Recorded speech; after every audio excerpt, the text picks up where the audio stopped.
అఖండ భారతావాని ఎదురుచూస్తున్న అద్భుత ఘట్టం 500 ఏళ్ల నాటి నిరీక్షణకు జరపబడుతున్న అయోధ్య శ్రీరామ జన్మభూమి శ్రీ బాలరాముని విగ్రహ ప్రాణప్రతిష్ఠ కార్యక్రమాన్ని పురస్కరించుకుని వేములవాడ పట్టణంలో శ్రీరామ జన్మభూమి తీర్థక్షేత్ర ట్రస్ట్ వేములవాడ హిందూ ఉత్సవ సమితి ఆధ్వర్యంలో పట్టణంలో అంగరంగ వైభవంగా శ్రీరాముని విజయ శోభయాత్రను ఘనంగా నిర్వహించారు.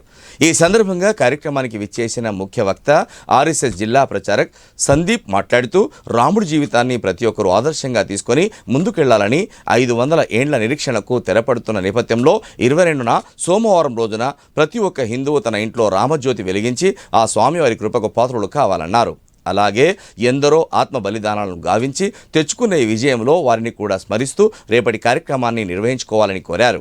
అలాగే మొదటి రెండోసారి కరసేవకులుగా వెళ్లిన వెంకన్న పుల్లారెడ్డిని సంఘ సభ్యులు ఘనంగా శాలువాతో సత్కరించారు.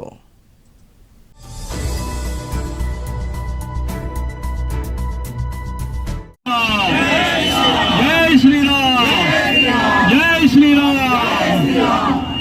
2014 ముందు మెల్లగా జై శ్రీరామ్ భయంకరాలు 10 సంవత్సరాల తర్వాత రామనామ జపాన్ని ప్రపంచ దేశం కూడా మారుమోగించే వ్యవస్థ వచ్చిందంటే అది రామభక్తిలో ఉన్న గొప్పతనం. అది రామ నినాదం. కష్టం వస్తే అమ్మ అంటాం, తర్వాత హే రామ అంటాం. ఆ రామునికి ఉన్న గొప్పతనం అది. దురదృష్టం 550 సంవత్సరాల పోరాటం, 4000 మంది ఆత్మ బలిదానం, 4000 మంది అమరులైతే తప్ప 5 రామాలయ నిర్మాణం జరగలేదు. మళ్ళీ అనేక మంది సహకరించారు.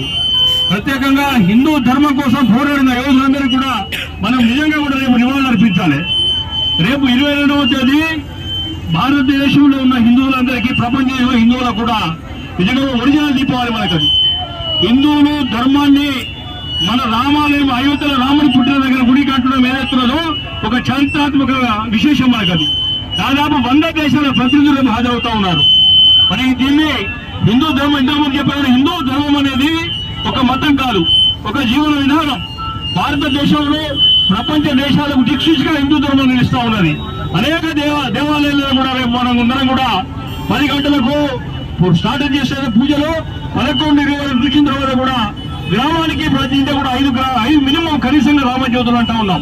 5 రామజ్యోతులు కాదు, రేపు కరెంటు బంద్ చేస్తే కూడా మొత్తం దీపాలతో దగదగలనేది కూడా మనం ప్రయత్నం చేద్దాం.